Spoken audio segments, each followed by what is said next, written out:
Hi friends, welcome to our channel. Brahmamudi serial next ఎపిసోడ్లో ఏం జరగబోతోందో ఈ వీడియోలో చూసి తెలుసుకుందాం. అప్పు పెళ్లిని ఆపడానికి వచ్చిన కళ్యాణ్ అసలేం జరిగింది అని తెలుసుకోవడానికి ఈ వీడియోని స్కిప్ చేయకుండా ఎండ్ వరకు చూసేయండి.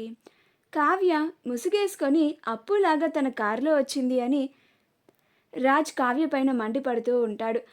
అప్పుడు రాజ్, అసలు నీ ముసుగుగోలేంటే, ఇప్పటికీ నన్ను ముసుగేసుకొని 2 సార్లు మోసం చేశావు అని అంటాడు. అప్పుడు కావ్య ఆ ఏంటండి అని అంటుంది. అప్పుడు రాజ్, మరి కాదా, ఒకసారేమో నా పెళ్లిలో ముసుగేసుకొని వచ్చి నన్ను మోసం చేసి నన్ను పెళ్లి చేసుకున్నావు అని అంటాడు. ఇంకొకసారి ఈరోజు ముసుగేసుకొని వచ్చి అప్పులాగా వచ్చావు.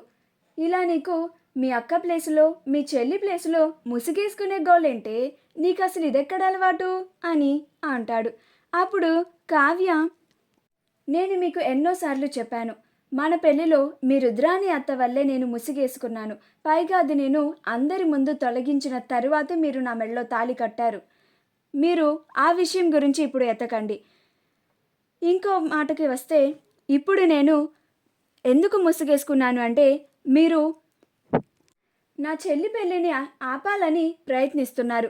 అందుకే నేను ఇలా చేశాను. ఇప్పుడు తిక్క తిన్నగలిగిందా మీకు అని అంటుంది.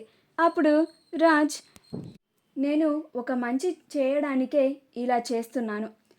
ఒక ఇద్దరి ప్రేమికుల్ని కలపడానికి ప్రయత్నిస్తున్నాను. నువ్వెలాగో కలపవు, నన్ను కలపనివ్వవు అని అంటాడు. అప్పుడు కావ్య, అవన్నీ జరిగే పనులు కావండి, పదండి త్వరగా మండపానికి వెళ్దాం, అక్కడ పెళ్ళి జరిగిపోతూ ఉంటుంది అని అంటుంది.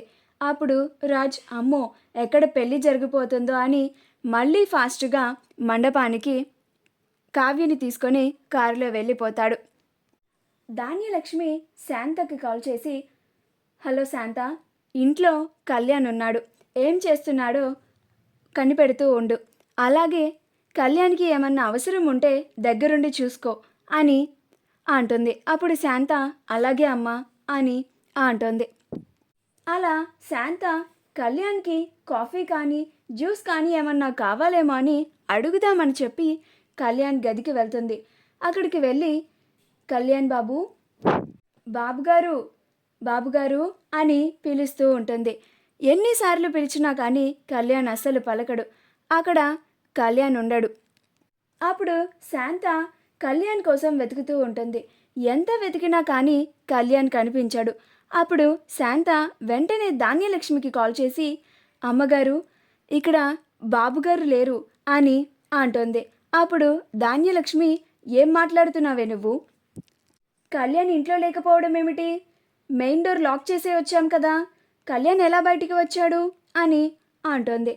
అప్పుడు శాంత బయటికి వచ్చి చూసి, అమ్మ మెయిన్ డోర్ ఓపెన్ చేసే ఉంది అని అంటుంది. అప్పుడు ధాన్యలక్ష్మి ఆశ్చర్యపోతుంది. అవునా అని కాల్ని కట్ చేస్తుంది. ఈ విషయాన్ని ధాన్యలక్ష్మి వెంటనే రుద్రాణితో చెప్తుంది. అప్పుడు రుద్రాణి, అయితే వీళ్ళు అప్పుని కళ్యాణ్ని కలపడానికి ఏదో ప్లాన్ వేశారు చిన్నవదిన, మనం జాగ్రత్తగా ఉండాలి. కళ్యాణ్ ఇక్కడికే కదా వచ్చేది, మనం ఉన్నాం కదా, మనం ఎలా జరగనిస్తాం అని అంటుంది. అప్పుడు ధాన్యలక్ష్మి, అవును కదా, నేను అస్సలు కళ్యాణ్ అప్పులను కలిసేలాగా చేయను, వాళ్ళిద్దరినీ విడిపోయేలాగా చేస్తాను అని కళ్యాణ్ కోసం ఎదురు చూస్తూ ఉంటుంది. రాజ్ కావ్యలు ఇద్దరూ మళ్ళీ మండపం దగ్గరికి చేరుకుంటారు. అక్కడ పంతులు గారు పెళ్లి కొడుకుతో పూజ జరిపిస్తూ ఉంటారు. అలా అందరూ ఆ పూజని చూస్తూ ఉంటారు. కనకం మూర్తిలు మండపం పైనే ఉండి అన్నీ దగ్గరుండి చూసుకుంటూ ఉంటారు. అప్పుడు పంతులు గారు, అమ్మ పెళ్లి కూతురిని తీసుకొని రండి అని చెప్తారు. అప్పుడు కనకం, స్వప్న వెళ్ళి అప్పుని తీసుకురా అని చెప్తుంది. అప్పుడు స్వప్న, అలాగే అమ్మ అని పెళ్లి కూతురు గదికి అప్పుని తీసుకురావడానికి వెళ్తుంది. అక్కడికి వెళ్ళి చూస్తే అప్పు ఉండదు. అప్పుడు స్వప్న, అప్పు, అప్పు అని పిలుస్తూ ఉంటుంది. ఎంత పిలిచినా కానీ అప్పు అస్సలు పలకదు. అప్పుడు స్వప్న అప్పు కోసం అక్కడ చుట్టుపక్కలంతా వెతుకుతుంది. ఎక్కడ చూసినా కానీ అప్పు కనిపించదు. అప్పుడు స్వప్న చాలా కంగారు పడిపోతూ ఉంటుంది. ఏంటి అప్పు ఎక్కడికి వెళ్ళింది? కళ్యాణ్ దగ్గరికి వెళ్ళిందా ఏంటి? వెళ్తే వెళ్ళింది, చాలా మంచి పని చేసింది. కానీ నేనిప్పుడు ఏం చెప్పాలి అని వెంటనే మండపం దగ్గరికి వచ్చి, అమ్మ, అప్పు కనిపించడం లేదు అని అంటుంది. అప్పుడు ధాన్యలక్ష్మి, ఎందుకు కనిపిస్తుంది? అక్కడ నా కొడుకు కళ్యాణ్ ఇంట్లో కనిపించడం లేదు, ఇక్కడ పెళ్ళికూతురు అప్పు కనిపించడం లేదు, ఖచ్చితంగా వీళ్ళిద్దరూ వెళ్ళిపోయి ఉంటారు అని అంటుంది. ముందు నుంచి రుద్రాణి అంటూనే ఉంది, వీళ్ళు చివరాఖరికి ఇలా అప్పుకి వేరే పెళ్లి చేసినట్టు చేసి అప్పు కళ్యాణ్లని కలిపేలాగా ఏదొకటి చేస్తారు అని. కానీ నేనే ఈసారి కనకం అలా చేయదు అని నమ్మి మోసపోయాను అని అంటుంది.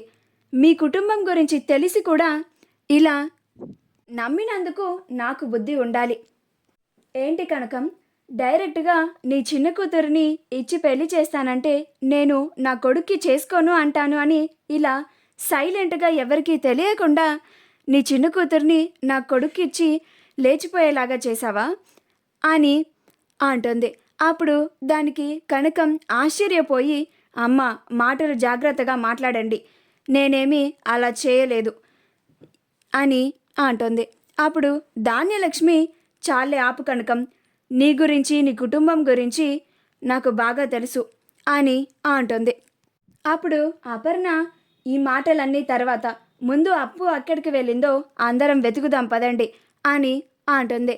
అయినా సరే ధాన్యలక్ష్మి వినకుండా అందరినీ మాటలంటూ ఉంటుంది.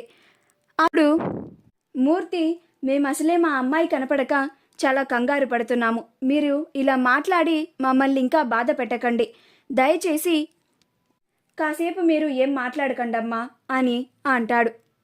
అప్పుడే కళ్యాణ్ మండపం లోపలికి చాలా హడావిడిగా వస్తూ ఉంటాడు.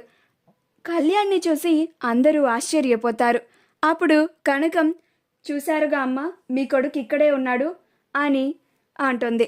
మీరు మమ్మల్ని ఎన్ని మాటలు అన్నారు, నా చిన్న కూతురునిచ్చి మీ కొడుకుతో లేచిపోమ్మని పంపించేశానంటారా అని అంటుంది.